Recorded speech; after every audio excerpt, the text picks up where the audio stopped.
안녕하세요. 국어 강사 김가경입니다.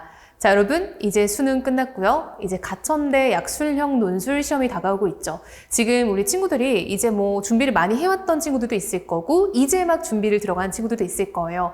선생님이 생각하기에는 가천대 약술형 논술은 충분히 일주일이면 준비 가능하니까 지금부터라도 좀 집중해서 잘 끌어가 보길 바랍니다. 자, 그럼 일단은요, 가천대 가이드북과 기출문제 많이 봤을 거라 생각하고요. 오늘 쌤이 준비한 이제 해설 강의는요, CSM17에서 나온 국어, 수학, 약술형 논술 모의고사입니다. 자, 여러분, 콘텐츠 찾기 되게 힘들었을 텐데 또 이렇게 수학으로 굉장히 유명한 CSM17에서 좋은 모의고사를 만들었다고 하니까 또 도움이 많이 될 것 같아서 쌤도 해설 강의를 찍게 되었고요. 쌤은 이제 이 가천대 실전 모의고사 국어 영역에 검수를 맡게 되었기 때문에 이제 문항에 대해서 검토를 좀 많이 했고 우리 친구들에게 도움이 되겠다라고 생각을 해서 이제 이 해설 강의를 준비를 하게 되었으니까 집중해서 열심히 풀고 꼭 가천대 합격하길 바랍니다. 자, 그럼 우리 거두절미하고 바로 들어가 볼게요. 자, 여러분, 일단 우리 가천대는요, 이제 인문 계열은 국어 9문제, 자연 계열은 국어 6문제가 출제가 될 겁니다. 일단 오늘 쌤이 준비한 거는 9문제이고요. 9문제 전체 해설 들어갈 거니까 모의고사 열심히 풀고 해설까지 잘 챙기길 바랍니다. 솔직히 말하면 가천대 국어 어렵지 않은 거 다들 알죠? 쌤도 좀 빠르게 답을 짚으면서 다만 보기에서 우리가 무엇을 좀 집중해서 봐야 되는지를 한번 좀 콕콕콕 잘 짚어주도록 하겠습니다. 자, 여러분, 일단 1번 볼게요. 자, 1번 같은 경우에 보면 여러분들이 잘못 접근하는 건 뭐냐면요, 이 가천대 약술형 논술을 풀면서 지문을 다 읽고 들어가려고 하면은 제가 봤을 때는 안 됩니다. 그러면 수학 문제까지 풀 때 시간 관리에 어려움이 많을 거기 때문에 지문을 다 읽으려고 하기보다는 제가 봤을 때는 보기를 먼저 읽는 게 맞습니다. 보기를 먼저 읽어서요, 조건을 잘 추려내야 됩니다. 여러분들이 이 모의고사를 풀든 기출을 풀든 가이드를 풀든 그 조건을 발견하는 연습을 충분히 하고 22일 시험에 들어가면 좋을 것 같아요. 자, 여러분, 보기를 보면요, 1번의 조건은요, 디토 소비의 의미를 해당 용어를 구성하는 단어의 의미와 연관지어 설명하여 독자가 쉽게 이해할 수 있도록 한다라고 했죠. 자, 여러분, 우리가 찾아야 될 건 뭐냐면요, 디토 소비의 의미를 찾아야 되고요, 해당 용어를 구성하는 단어의 의미와 연관지은 부분을 찾아야 된다라는 거예요. 형광펜을 들고 저 두 부분에다가 형광펜을 치면 좋을 것 같습니다. 이 두 가지를 찾아야 된다라는 거를 염두에 두고 지문으로 올라가는 거예요. 자, 우리 한번 가볼까요? 자, 지문을 가면요, 과연 어느 부분에 있나 봤더니 디토 소비는 나도 마찬가지라는 의미의 영어 단어 디토에서 유래한 말로 자신이 좋아하는 콘텐츠나 특정 인물들을 따라 소비하는 현상이다 라고 지금 여러분 우리가 찾아야 될 건 뭡니까? 그쵸? 소비의 의미를 용어 구성의 단어 의미와 연관지라고 했죠. 보니까 디토 소비는 이러한 말이다 라고 나와 있고요. 그때 이것의 단어의 의미 디토랑 연관지어 있네요. 근데 여러분, 조건은 뭐였냐면요, 여기 있습니다. 자, 문장을 찾아 첫 어절과 마지막 어절을 적으래요. 여러분, 쌤 유튜브 채널에 올라가면요, 이 약술형 논술 답안을 작성할 때 우리가 유의해야 할 것들, 용어를 싹 다 정리를 해놓은 영상이 있어요. 그걸 보면 알겠지만 여기서 말하는 어절이라는 거는 문장에서 한 덩어리를 말하는 겁니다. 자, 그럼 한번 볼까요? 자, 여러분 보면요, 디토 소비는부터 현상이다까지가 하나의 문장이죠. 그때 첫 번째 어절은요, 디토이고요. 마지막 어절은 현상이다입니다. 따라서 정답은요, 1번은 디토와 현상이다를 적으면 되겠죠. 자, 여러분 두 번째 한번 바로 가볼게요. 디토 소비가 주체적인 소비가 아닌 이유를 찾으래. 이게 여러분 첫 번째 조건입니다. 주체적인 소비가 아닌 이유. 그것을 논리적으로 결론 지으며 비판적 관점이 드러나도록 찾아야 된다라는 거예요. 여기 두 개 형광펜 치고 찾아보면요, 우리가 지문에서 여기입니다. 따라서, 자, 여러분 봐봐. 결론 지으며 라는 말도 이것도 좀 유의해야겠다. 그쵸? 결론을 지으라고 했더니 여기서 따라서 라는 결론의 부사어가 등장한 거 보이죠? 따라서 우리가 이 부분부터 보면 되겠다. 따라서 소비에 필요한 주체적인 과정을 모두 생략한 채 무언가를 맹목적으로 따라 소비하게 되므로, 여러분 문장 안 끝났어요. 끝까지 가야 됩니다. 디토 소비는 결국 주체적인 소비가 아닌 주체적인 추종인 것이다 까지가 하나의 문장이죠. 그럼 여기서 우리가 첫 어절과 마지막 어절을 찾으려면은 당연히 따라서부터 것이다까지 적어야 됩니다. 따라서 여러분들이 정답은 따라서 것이다 이렇게 두 가지를 적으면 되겠죠. 그럼 벌써 1번 문제 끝났습니다. 자, 그럼 2번 한번 들어가 볼게요. 자, 2번을 가면요, 보기 1은 제시문을 읽고 학생들이 수업 발표를 준비하는 과정이래요. 조금 복잡하게 나와 있어요. 그쵸? 보면 여러분 보기 1에 A, B, C, D, E 학생들이 각각 어떤 이야기를 하고 있습니다. 근데 그것을요, 여기 보기 2에 맞춰서 해당하는 학생을 골라서 적어야 돼요. 좀 복잡하죠? 자, 거기다 플러스 여러분 보세요. 1번은요, 뭐뭐와 뭐뭐과의 형태로 쓰래요. 한마디로 정답이 2개라는 겁니다. 그쵸? 그래서 이게 접속조사니까 2명의 학생을 찾아서 1번의 정답을 적어야 된다라는 걸 유의하고요. 두 번째 문제는 이제 2명이 아닌 1명을 적으면 되기 때문에 조건이 따로 없는 거겠죠. 그러니까 여러분들이 이런 것들도 다 유의해서 봐야 된다라는 걸 잘 좀 생각하면 좋을 것 같아요. 자, 가볼게요. 자, 여러분, 보기 1을 보면요. 토대론자는 누구, 어떤 학생의 탐구처럼 정서 상태에 대한 내적인 인식이나, 여러분, 정서에 대한 내적인 인식 혹은 비개념적인 감각 경험을 근거로 한 믿음이 지식의 토대가 된다고 본다. 여러분, 현관에 2번 치면 됩니다. 첫 번째는요, 정서에 대한 인식이고요. 두 번째는 감각 경험입니다. 이걸 찾으면 돼요. 어디에서요? 여기 A, B, C, D 중에 감각 경험을 얘기하는 학생과 정서 인식을 얘기하는 학생을 찾으면 되는 겁니다. 자, 그럼 우리가 한번 찾아볼게요, 여러분. 봤더니요, 자, 여기 C 보세요. C는 직접 손으로 금속 막대를 잡았을 때 막대가 매우 차갑다라는 자신의 촉각적 감각을 바탕으로, 여러분, 촉각적 감각이 뭡니까? 감각 경험이죠. 그럼 우리가 일단 C는 정답으로 하나 넣어줘야겠다. 자, 마지막 E 볼게요. 이는 실험이 예상처럼 흥미롭게 진행되지 않은 탓에 실험 중 나는 약간 긴장되고 답답했다는 자신의 감정 경험을 발표에 포함시켰다. 여러분, 감정, 정서 우리 같이 쓸 수 있는 말인 거 알죠? 따라서 우리가 E도 정답에 넣어줘야겠다. 그럼 여러분 1번 정답은요, C와 E라고 보면 좋을 것 같아요. 자, C와 E를 적고요. 자, 이어서 우리가 또 두 번째 한번 가볼게요. 자, 이번에는요, 자, 정함론자를 찾아야겠죠. 자, 여기입니다. 자, 반면 정함론자는 무엇의 탐구처럼, 어떤 학생의 탐구처럼 이미 정당화된 지식 체계와의 일관성을 통해 믿음의 타당성을 판단한다. 그럼 여러분, 이미 정당화된 지식 체계를 찾아야 돼요. 어딨나 봤더니 바로 자, A 부분 볼게요. A는 도서관에서 관련 과학 서적과 연구 논문을 여러 편 찾아 읽고, 여러분, 이게 바로 이미 정당화된 지식 체계라고 할 수 있겠죠. 왜냐? 도서관에 나와 있는 책과 연구 논문은 이미 지식 체계로서 자리를 잡은 거잖아요. 그래서 이걸 바탕으로 본인의 어떤 이런 실험을 이론적으로 정리하였다라고 되어 있죠. 따라서 우리가 두 번째 정답은 A로 찾으면 되겠네요. 그럼 1번은 C와 E를 쓰면 되고요. 2번은 A를 쓰면 되겠다. 자, 2번 완료. 자, 그럼 한 번 가볼까요? 자, 3번에 보니까요. 이것도 수특에서 되게 유명한 질문이죠. 자, 윌슨은 구름을 형성하는 무엇의 역할? 두 번째, X선은 무엇에 쬐었을 때? 세 번째, 다양한 성들이 공기 중에서 무엇을 생성하고? 이 세 가지의 빈칸을 채워야겠네요. 여러분, 어렵다 생각하지 마세요. 소재가 어려워 보이지만 사실은 이 보기는요, 지문을 요약한 거예요. 따라서 여러분들이 앞뒤의 내용을 찾아서 지문으로 들어가면은 다 그대로 있습니다. 자, 한번 들어가 볼게요. 자, 1번. 윌슨은 구름을 형성하는 무엇의 역할을 찾아야 되나 봤더니, 자, 지문입니다. 그러니까 윌슨은 은결핵이 구름 형성에 미치는 영향을 확인하기 위해 새로 발견된 다양한 선들을 과포와 공기에 담긴 구름 상자에 띄었다라고 되어 있죠. 자, 여러분 보세요. 구름을 형성하는, 그쵸? 이것에 미치는 영향이라 했으니까 바로 이게 은결핵이 1번에 들어가면 되겠죠. 따라서 윌슨은 구름을 형성하는 은결핵의 역할을 보려고 이 실험을 진행했다라는 걸 찾으면 되겠고요. 자, 이어서 2번 한번 바로 가볼게요. 자, 2번은요. 또한 윌슨은 X선을 무엇에 쬐었을 때 X선의 경로를 따라 실모양의 구름이 나타났는지를 찾으면 되겠네요. 자, 내려왔더니요. 지문입니다. 윌슨은 1911년에 개선된 구름 상자를 사용하여 실험을 계속 진행하였다. 그는 X선을, 자, 여기 있죠. 바로 나왔습니다. 쬐었을 때라고 되어 있죠. 그럼 우리가 들어가야 될 거는 뭘까? 자, 과포와 공기 넣으면 되겠죠. 그래서 우리가 윌슨은 X선을 과포와 공기에 쬐었다. 지문에 그대로 있어요. 찾아 쓰는 겁니다. 따라서 정답은 과포와 공기라고 하면 될 것 같아요. 자, 이어서 세 번째 빈칸 바로 가볼게요.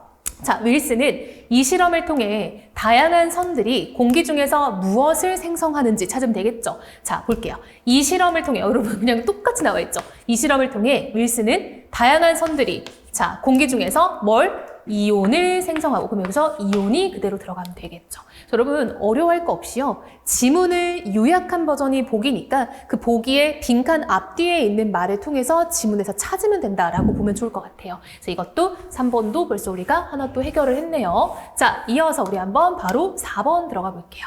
4번은요. 보기 2는 제시문을 바탕으로 보기 1의 사례를 이해한 것이다. 보기 2에 1과 2에 들어갈 적절한 말을 보기 1에서 찾아 쓰시오 라고 되어 있네요. 자, 한번 가볼게요. 자, 우리가 이 보기 2에 있는 빈칸을 보기 1에서 찾아야 된대요. 자, 한번 들어볼게요. 자, 구름 상자는 보이지 않는 전하를 띤 입자가 공기 중을 빠르게 지나가며 생성한 이온이 수증기를 끌어당겨 물방울을 형성하는 원리를 이용해 입자의 궤적을 뭐 하는 장치다. 이걸 찾아야 되네요. 자, 보기를 가볼게요. 볼 수 없는 현상을 볼 수 있게 해주는 가시화는 과학의 발전에 결정적인 기여를 해왔다. 자, 보세요. 볼 수 없는 현상, 보이지 않는 전화, 그쵸? 그것을 우리가 확인하게 해줬다. 따라서 여기 들어가야 될 게 뭘까? 여기 가시화가 들어가면 되겠죠. 자, 여기가 가시화하는 장치에다가 들어가면 되고요. 자, 이어서 우리 한번 2번도 바로 가볼게요. 자, 두 번째는요. 단속적 시야를 통해라고 되어 있어요. 여기 보세요. 단속적 시야를 제공한다. 이러한 방식은요. 대상의 실제 운동을 직접적으로 시각화하는 효과를 지닌다라고 되어 있죠. 여러분 보세요. 단속적 시야를 통해 어떻게 보여준다? 그쵸? 여기 나와 있죠? 직접적으로 보여준다. 적으면 되겠죠? 힌트가 하나 더 있어요. 반면, 이건 역접의 부사어죠? 반면 뒤에는 간접적이 나왔으니까 간접적을 반면으로 뒤집으면 직접적 이렇게 들어갈 수 있겠죠. 그래서 우리 국민대 준비하는 친구들이 이런 부사어 활용이 매우 중요하다라는 것도 잘 알아두면 좋을 것 같아요. 자, 그래서 우리가 또 4번도 금세 또 해결을 했습니다. 자, 5번 한번 가볼게요. 자, 이제는 문학이에요. 근데 우리 약술형 논술 쓰는 친구들은 문학을 더 어려워하더라고요. 그쵸? 자, 문학 한번 가볼게요. 자, 보기는 제시문에 대한 해설의 일부이다. 보기의 기역과 니은에 해당하는 연속된 시행. 여러분, 시행이 한 줄을 말하는 게 아니라 여기서는 연속이니까 여러 개의 시행을 찾으라는 겁니다. 원래 시행은 한 줄인데요. 여기는 답안을 여러 시행을 요구하고 있다라는 걸 잘 보면 좋을 것 같아요. 찾아서 첫 어절과 마지막 어절, 쌤이 아까 말했죠? 첫 어절은 첫 번째 덩어리, 마지막 어절은 마지막 덩어리 이렇게 보면 됩니다. 자, 여러분 기억 볼게요. 작품의 화자는 동락당 주변의 맑고 고요한 공간을 바라보면서도 그에 대비되는 속세의 혼탁함과 다툼을 떠올리며 세속을 비판한다. 자, 여러분 현관펜 두 군데 한번 쳐볼게요. 첫 번째는요, 동락당 주변의 공간을 보고 있어야 되고요. 두 번째는요, 속세의 혼탁함과 다툼을 떠올려서 속세를 비판하는 내용이 들어와 있어야 돼요. 자, 어딨나 봤더니 지문의 바로 이 부분입니다. 타경대 연못은 고금 없이 말담하는. 자, 여러분, 타경대 연못이 바로 내 동락당 주변의 공간인 거죠. 근데 뒤에서 우리 뭘 찾아야 돼요? 속세에 대한 비판적 관점 찾아야 되죠. 어지러운 속세에 사람들이 다투니라고 해서 이 사람은 비판적 관점을 갖고 있다라는 거 알 수 있겠네요. 첫 어절이니까 타경대를 적어야 되고요. 마지막 어절이니까 다투니를 적으면 되겠죠. 그래서 우리가 소문행 1번은 타경대와 다투니 이렇게 들어가면 될 것 같아요. 자, 우리 한번 두 번째 조건 볼게요. 자, 두 번째 조건은요, 여기 있네요. 니은입니다. 동시에 그는 조정에서 어진 인물이 제대로 등용되지 못하고 멀리 쫓겨나는 당시의 부정한 현실을 안타까워하며 그것을 슬퍼하는 마음을 드러낸다. 자, 현관펜 두 군데 치면 되겠죠? 이걸 찾아야 됩니다. 어진 인물이 등용이 안 돼서 쫓겨나는 상황이 나타나야 되는데요. 두 번째, 슬픔의 마음이 들어있어야 된대요. 자, 지문에서 어딘가 봤더니 바로 여기입니다. 시대의 운수가 불행하여 어진이를 멀리하니. 여러분 거의 대놓고 나왔죠. 어진이를 멀리하니. 이 사람이 쫓겨났고요. 자, 듣고 보는 사람들, 심산궁곡인들 누가 아니 슬퍼하리. 의문형으로 물어봤지만 서리법이어서 슬퍼한다라는 거 알 수 있죠. 그럼 여기 슬퍼하는 마음 들어있으니까 첫 어절은 시대를 적어야 되고요. 마지막 어절은 슬퍼하리를 적으면 될 것 같아요. 됐죠? 자, 이렇게 우리가 또 한 문제 해결을 했습니다. 자, 이어서 다음 문항 한번 가볼게요. 자, 우리 다음 문항 보면요. 문제 6번입니다. 자, 보기는 제시문에 대한 감상의 일부이다. 보기에 기역에 해당하는 시어를 두 개를 찾아서 순서에 맞게 찾아 쓰래요. 여러분, 순서에 맞게 쓰라는 거는 하나 쓰고 또 하나 쓰는데 그게 지문에 등장하는 순서를 맞춰 쓰라는 거예요. 오, 이것도 유의해야겠네요. 자, 보기를 봤더니 추상적인 감정이나 관념을 구체적인 사물이나 존재에 빗대어 표현함으로써. 자, 여러분, 이거는요, 좀 설명이 필요할 것 같아요. 문학 개념에서도 굉장히 어려운 개념인데요. 추상적 관념에 구체화라는 표현이 있어요. 자, 여러분, 이게 이제 우리가 문학 개념에서 배우는 건데, 이게 과연 뭘까? 자, 첫 번째. 추상적 관념이라는 게 여러분들 느낌이 좀 잘 안 올 거예요. 자, 그럼 여기서부터 들어볼게요. 구체화한다라는 건요, 무언가를 감각화한다라고 보면 돼요. 감각화한다. 그래서 우리가 보통 오감을 말할 때 시각, 청각, 촉각, 후각, 미각을 말하죠. 그래서 우리가 구체적인 거는 문학에서 감각적인 겁니다. 그럼 여러분 추상적인 건요, 따라서 비감각적인 거예요. 그래서 약간 우리가 감각화되지 않고 뭔가 머릿속에 뭉게뭉게 떠오르는 관념들, 예를 들면요, 감정, 어떤 사고와 관련된 것들, 이런 것들이 추상적이다라고 보면 돼요. 그럼 여러분들이 여기서 찾아야 될 게 뭐냐면요, 시에서 추상적으로 등장하는 감정이나 사고, 어떤 내면과 관련된 거, 지식체계와 관련된 거, 이성과 관련된 것이 있는지를 찾고요. 그것이 감각화됐냐? 여러분 감각은요, 선생님 아까 말한 것처럼 시각이든 청각이든 후각이든 미각이든 촉각이든 간에 어떠한 감각으로 표현됐는지를 찾으면 되는 겁니다. 그럼 이런 것들을 찾아야겠네요. 자, 그럼 우리 일단 여러분들이 첫 번째 조건은요, 여기 추상적 관념을 먼저 찾고, 두 번째, 그 다음 이게 감각화됐는지를 한번 찾아보면 되겠다. 자, 한번 들어가 볼게요. 자, 지문을 봤더니요, 이게 이제 불사조라는 시였고요. 자, 보면 여기 있습니다. 비에 너는 모양할 수도 없도다. 너는 나의 가장 안에서 살았도다 라고 되어 있죠. 여러분, 비애가 뭡니까? 슬플 비, 슬플 애자죠. 따라서 여러분, 이 비애라는 건요, 슬픔이라는, 자, 감정이죠. 여러분, 감정은 쌤이 금방 말했죠. 감정은 추상적인 관념이다 라고 했어요. 자, 감정은 추상적인 관념. 근데 그것을 뭐라고 표현했냐면요, 여러분 보세요. 비에 너는 이라고 했죠. 여러분, 너라는 말은요, 인칭 대명사예요. 따라서 사람처럼 표현했다. 그래서 의인화가 이미 한번 들어간 겁니다. 자, 근데 얘를 뭘로 표현했나 봤더니, 자, 여기요.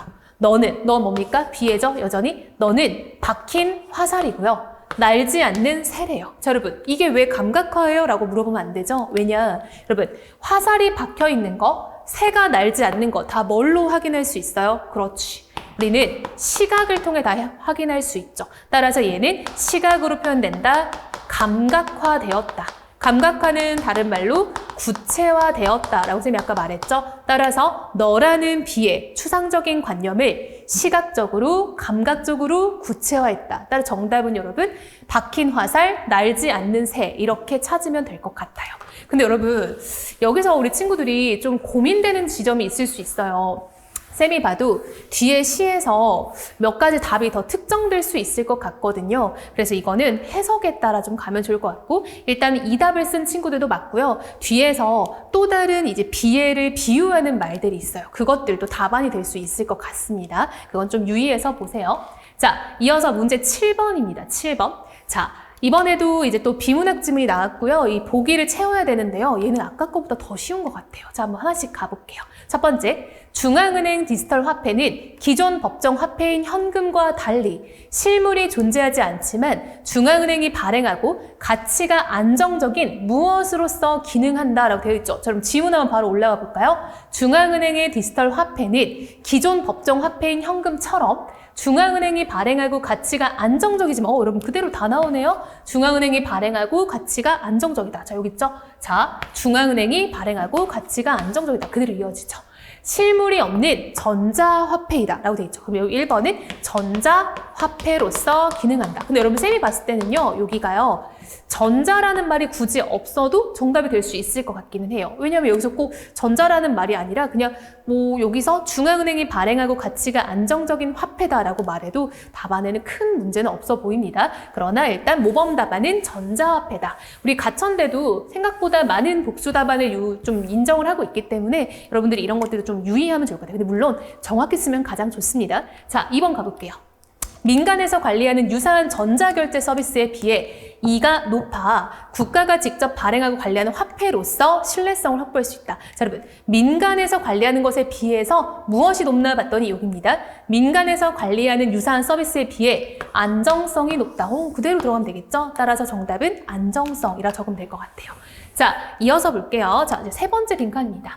전자 시스템을 통해 운용된다는 점에서 해킹으로 인한 금융마비나 무엇의 위험이 존재한다. 그럼 여러분 위험을 찾아야겠네요. 자, 문제점 또한 존재한다. 해킹도 있고요. 두 번째, 여기 있죠. 금융이 마비될 수 있고 개인정보 유출의 가능성도 있다. 따라서 이 부분은요. 개인정보 유출이라고 적으면 좋을 것 같습니다. 그래서 우리가 세 가지의 빈칸 다 채워봤네요. 자, 이어서 우리 8번 한번 바로 가볼게요. 보기는 제시문에 대한 해설의 일부이다. 제시문에서 보기의 기억에 해당하는 적절한 단어를 찾아 쓰고, 여러분 단어도 원지쌤 유튜브 채널에 올라가 있다라고 선생님 말했습니다. 지금은 시간 관계상 제가 뭐 자세히 설명하기가 좀 어려우니까 꼭 참고하면 좋을 것 같아요. 자, 단어를 찾아서 적절한 대사를 찾고 첫 어절, 마지막 어절 순서대로 쓰시오. 첫 번째는 단어를 쓰는 거고요. 두 번째는 대사에서 첫 덩어리와 마지막 덩어리를 찾으라는 겁니다. 자, 그럼 첫 번째 기억은요. 징표를 찾아야 되는데, 징표가 뭔지 한번 찾으러 가볼까요? 자, 여기 지문입니다. 강릉 추월이면 나의 평생 사랑하던 바라. 가서 이 신기한 옥소. 여러분, 옥소는요, 피리 같은 겁니다. 피리. 보게 하라 하였거늘 대사마가 보기를 다음에 일심이 떨리고 손발이 황란하여 원문에 나아 어장군을 보니 의심 없는 어천수라. 여러분 이거 옥소전이죠. 이거 쌤이 이제 굉장히 어렵다고 늘 얘기를 했던 그 소설입니다. 올해 수능에 좀 나올 수 있나 싶었는데 안 나왔죠. 대사마가 읍하여 왈 진을 임하여 의심이 없지 아니하니 자세히 말을 듣고자 하노라 라고 말했더니 어장군이 자초지종을 설명하면서 대사마가 옥소를 가져다 주면서 말을 했대요. 이 옥소는 1000만 사람이 불어도 소리가 안 나니 빨리 가져다 드려라 라고 얘기를 하고 있죠. 자, 보니까 여러분 지금 이들이 옥소를 보게 하고 가져오고 이 옥소로서 무언가를 확인하는 장면들이 나오죠. 그래서 여기서 말하는 징표라는 건요. 이 피리, 옥소를 말하는 겁니다. 두 번째, 그때 이 니은, 인물 간의 특별한 상징성을 지녀서 신분이나 혈연을 확인하는 결정적인 계기가 되는 대사를 찾으래요. 여러분, 대사를 찾으라 그러면은 따옴표를 찾아야겠죠. 그래서 여러분들이 따옴표 중에서 과연 이렇게 신분 간의 어떤 특별한 상징성, 혈연을 확인하는 상징성을 찾으면 되는데 바로 그게 이 부분이다라는 거죠.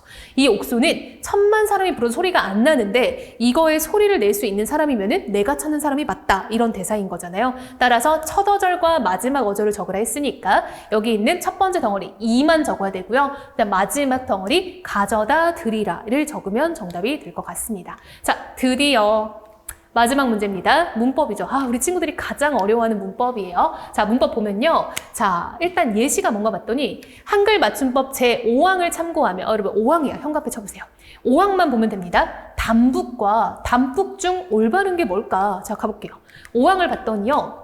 한 단어 안에서 뚜렷한 까닭 없이 나는 된소리는 다음 음절의 첫 소리를 된소리로 적는다. 여러분, 뚜렷한 까닭 없이 이것도 나올 수 있습니다. 그쵸? 제가 설명 좀 한번 해볼게요. 뚜렷한 까닭이 없다 라는 건요. 자, 뒤에 된소리이죠. 된소리. 까닭 없이 나는 된소리예요. 한마디로 갑자기 된소리 발음이 났다라는 얘기인 거예요. 근데 이때 이 뚜렷한 까닭이라는 건 뭐냐면요. 우리 친구들이 1학년 때부터 많이 배웠던 음운 변동 중에서 된소리 대기 규칙을 말하는 겁니다. 자, 이 음운 변동에 된소리 대기 법칙이 약 4가지 정도가 있어요. 근데 이것에 해당하지 않고 그냥 나는 된소리는요. 무슨 말이냐면 원래 된소리라는 거예요.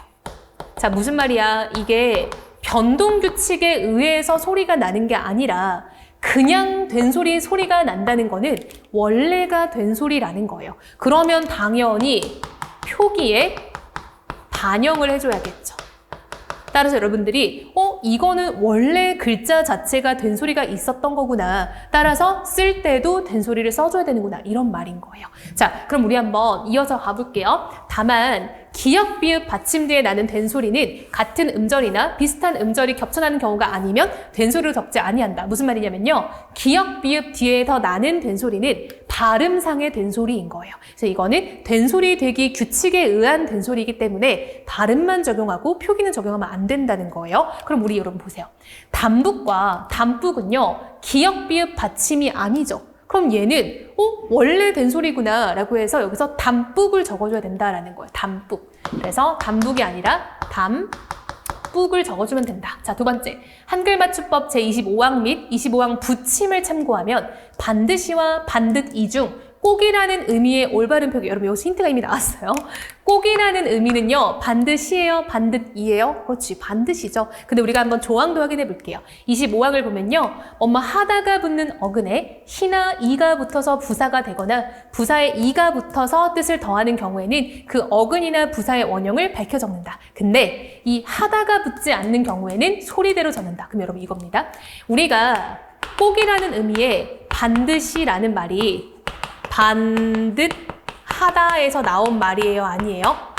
그쵸? 아니죠. 반듯하다라는 거는 무언가가 가지런하다라는 말인 거잖아요. 근데 우리가 알고 있는 반드시는 꼭 기필코의 의미이기 때문에 이 반듯하다하고는 연관이 없다는 거죠. 따라서 얘는요, 뭐뭐 하다가 붙지 않는 경우에 해당하니까 소리대로 적어야 돼서 반듯이가 아니라 반드시라고 그냥 소리대로 적어주면 되는 겁니다. 따라서 정답은 반드시가 되는 거예요. 그래서 우리가 두 번째 정답은 반드시라고 적어주면 되겠죠. 자, 여러분 세 번째는요. 한글 맞춤법 제42항을 참고하면 아는 바 없다와 아는 바 없다 중 올바른 표기가 뭘까를 물어보고 있죠. 자, 이번 띄어쓰기인데요. 자, 여기 보면요. 의존명사는 띄어쓴다 라고 되어 있죠. 얘는 좀 많이 어려울 것 같아요. 보통 우리가 약술형 논술을 쓰는 친구들이 엄매보다는 화작을 많이 하잖아요. 그래서 굉장히 어려울 건데 심지어 이 문법의 끝판왕 띄어쓰기입니다. 자, 여러분 띄어쓰기 결과적으로 이게 맞아요. 왜 맞냐라고 보면요. 여기 있는 이 바라는 게요. 명사예요. 명사. 여러분 명사는 명사인데요. 바라는 말이 혼자 있으면 의미 성립이 안 되죠. 다른 것에 기대요. 의존하여 의미 성립이 돼야 돼요. 그걸 우리가 의존 명사라고 합니다. 그럼 여러분 이 의존 명사는요. 다른 것에 기대어 의미 성립이 돼야 되기 때문에 앞에 누군가 꼭 와줘야 돼요. 그게 바로 아는입니다. 그러면 아는은요. 바라는 명사를 수식해주는 말인데요. 이때 우리가 명사 수식을 한국어 문법에서는 관형어라고 해요. 여러분 영어에서는 형용사가 수식하지만 한국어는 관형어가 수식을 합니다. 이때 관형어와 의존명사가 왔기 때문에 이 자리를 띄어쓰는 거예요. 근데 여러분 납득이 안 될 수도 있어요. 근데 왜 띄어요? 라고 할 수 있죠. 그럼 쌤이 띄어쓰기를 잠깐만 설명해 볼게요. 가천대에서 나올 수도 있죠. 그쵸? 자 보세요 여러분. 우리가 띄어쓰기에 가장 중요한 조항은 바로 이겁니다. 단어 단위로 띄어쓴다. 이게 이제 띄어쓰기의 제1원칙이에요.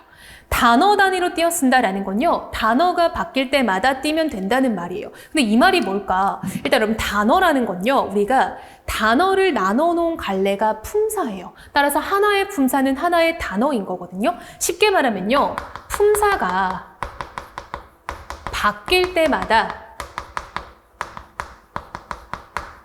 띄어쓴다 라고 생각하면은 조금 쉽다라는 거예요. 이게 조금 쉽게 생각하는 겁니다. 그럼 물론 띄어쓰기를 이해하려면요. 문법 전반을 이해해야 돼요. 근데 우린 그게 아니잖아요. 빠르게 가는 거야. 속성으로. 자, 품사가 바뀔 때마다 띄어쓰는데 예외가 있어요. 여러분, 조사는 붙였습니다. 조사. 조사라는 품사는 앞말에 붙였어야 되기 때문에 얘는 예외적인 단어가 되는 거예요. 그럼 여러분 이게 무슨 말일까? 다시 한번 들어볼게요. 자, 아는이라는 건요. 여러분 기본형이 알다예요. 알다. 알다는 품사가 뭘까요? 그쵸? 동사죠, 동사. 그럼 여러분, 얘는 동사예요. 그리고 얘는 명사죠.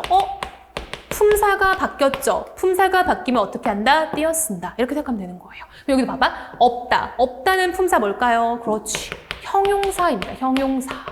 그럼 여러분 여기서 품사 또 한 번 바뀌었죠? 그러니까 어떻게 해야 돼요? 또 띄어써서 여기도 띄게 된 겁니다. 됐어요? 그럼 이게 킬러죠?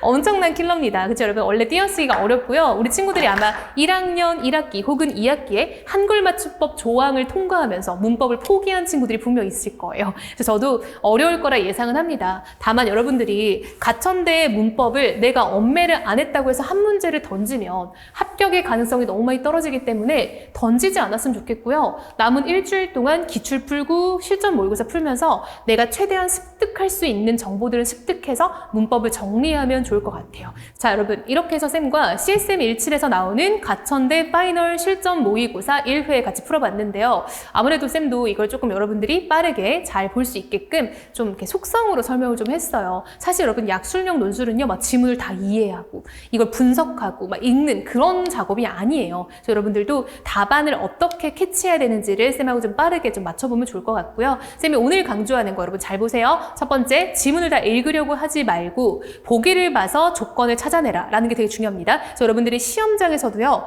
조건을 찾아서 밑줄치기, 조건을 찾아서 별표치기, 이걸 좀 꼭 했으면 좋겠어요. 따라서 2번, 조건에 맞춰서 지문으로 올라가서 답안을 찾아오는 겁니다. 그러면 가천대는요, 찾아쓰기이기 때문에 여러분들이 지문에서 무조건 찾아야 되고요. 지문에 있는 그대로 적어야 됩니다. 띄어쓰기까지도 절대 틀리면 안 돼요. 그래서 여러분들이 꼭 유의하기 바랍니다. 쌤이 계속 강조하는 거, 지문 다 읽기보다는 조건 찾아서 올라가서 찾아와서 있는 그대로 잘 적어라 라는 거. 여러분, 검토 꼭 해야 됩니다. 쌤도 이제 현장 강의하면서 우리 친구들 답안을 보면요, 알면서도 띄어쓰기 틀리거나 알면서도 문항번호 잘못 적는 경우들이 굉장히 많아요. 그럼 그렇게 해서 합격이 날아가면 얼마나 아깝겠어요. 여러분들이 그런 것들도 잘 틀어막아서 가천대 꼭 합격하길 바랍니다. 여러분, 국어 시간 관리 잘해서 수학까지 잘 풀고 꼭 합격하면은 나중에 댓글 쓰러 오는 겁니다. 알겠죠? 자, 여러분, 마지막까지 열심히 해서 꼭 합격하길 바라겠습니다.